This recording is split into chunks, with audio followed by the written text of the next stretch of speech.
हमारे देश के वर्तमान रक्षा मंत्री श्री राजनाथ सिंह जी। निश्चित तौर पर अभी आपने जिस प्रकार से कुछ ही समय पहले ऑपरेशन सिंदूर को घटते देखा है, हमारा हिंदुस्तान, हमारी सेना तो लड़ाई लड़ती है, हमारी सरकार तो नीतियां बनाती है, लेकिन इस विजय श्री में संतों के तपस्या का भी बहुत बड़ा योगदान है। बहुत सुंदर। और जिस देश में संतों की तपस्या, सेना का शौर्य और जनता की दुआ हो, उस देश की विजय सुनिश्चित है। चाहे आतंकवादियों की चाचा चाची, मां बहन या बुआ हो, कोई भी हो, सबको हमारे देश की सेना परास्त कर सकती है। सुंदर, बहुत बढ़िया। लास्ट में हमारे गृह मंत्री जी ने कहा कि आदरणीय नरेंद्र भाई, आप भी आश्रम के बारे में सबको संबोधित करिए और बताइए कि सेवा का काम किस तरह संपन्न हो रहा है। तो प्रधानमंत्री जी आ गए। जब भीड़ देखिए किस तरीके से मोदी जी आते हैं और आपको लगे कि ऐसे ही 5 लाख लोग शोर करते हैं, तो आपकी तालियां बजनी चाहिए। देखिए अब प्रधानमंत्री आ रहे हैं, भीड़ कैसे। अब हमारे बीच में पूज्य गुरुदेव जी के समक्ष देश के यशस्वी प्रधानमंत्री लोगों को संबोधित करने के लिए।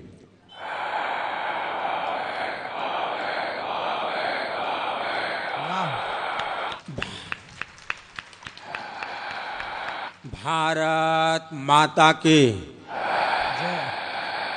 भारत माता की जय हो।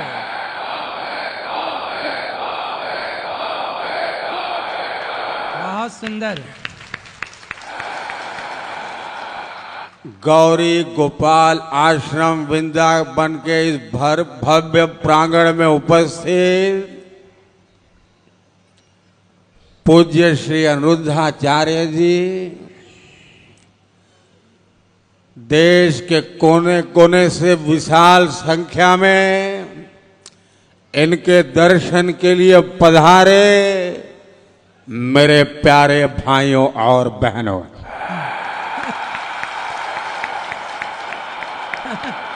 सुंदर।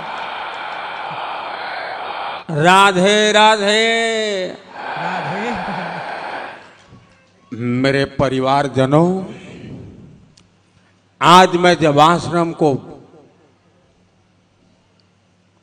श्री बांके बिहारी लाल जी की कृपा से अपने दिव्य दृष्टि से देख रहा था, और मैंने देखा कि यहां पर तो इतना सुंदर काम हो रहा है कि अपने आप में सेवा का 4 धाम है। अब आप कहोगे ये मोदी 4 धाम क्या कह रहे हैं। पहला धाम वृद्ध जनों की सेवा, दूसरा काम भोजन का निःशुल्क प्रसाद का वितरण, तीसरा धाम गौ सेवा, और चौथा धाम गुरुकुल से शिक्षा के माध्यम से सेवा का हो रहा है। अब बताइए 4 धाम हुए कि नहीं हुए। और पूज्य गुरुदेव ने तो, संत वही होता है जो भूत भविष्य वर्तमान तीनों को लेकर के चले। माई और गाय के सेवा करके गुरुदेव ने अतीत का ऋण चुकाने का काम किया है। निःशुल्क भोजन देकर के वर्तमान को हृष्ट पुष्ट करने का काम कर रहे हैं। गुरुकुलम के माध्यम से बच्चों को शिक्षा दे करके भारत की संस्कृति और सनातन परंपरा के भविष्य को उज्जवल कर रहे हैं, ऐसा मेरा विश्वास है। वाह, सुंदर। आप बताइए, जब बच्चे पढ़ेंगे तो भविष्य उज्जवल होगा कि नहीं होगा। होगा कि नहीं होगा।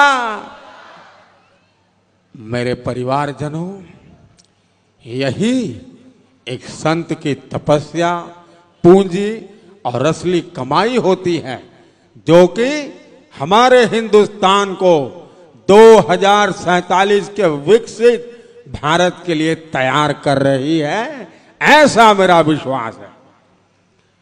पूज्य गुरुदेव जी के शरण में आकर के मुझे जिस आनंद की अनुभूति हो रही है उसे बहुत बृहत्तर शब्दों में बयान करना बहुत कठिन है, लेकिन फिर भी मैं इतना जरूर कहना चाहता हूं कि देश का प्रधान सेवक और देश का हर नागरिक सनातन परंपरा, मानव समाज और भारत राष्ट्र के इस योगदान के लिए आपको हमेशा हमेशा याद रखेगा।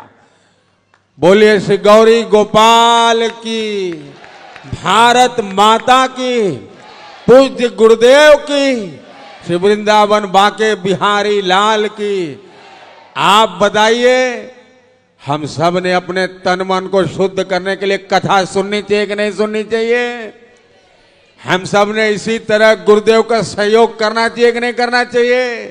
पूरे ताकत से बोलिए, करना चाहिए कि नहीं करना चाहिए? जय श्री राधे। जय श्री बहुत बहुत धन्यवाद। वाह, बहुत बढ़िया। देखो कितने लोगों को लगा कि ये जो जिनकी आवाज निकाल रहे हैं बिल्कुल हूबहू वही है।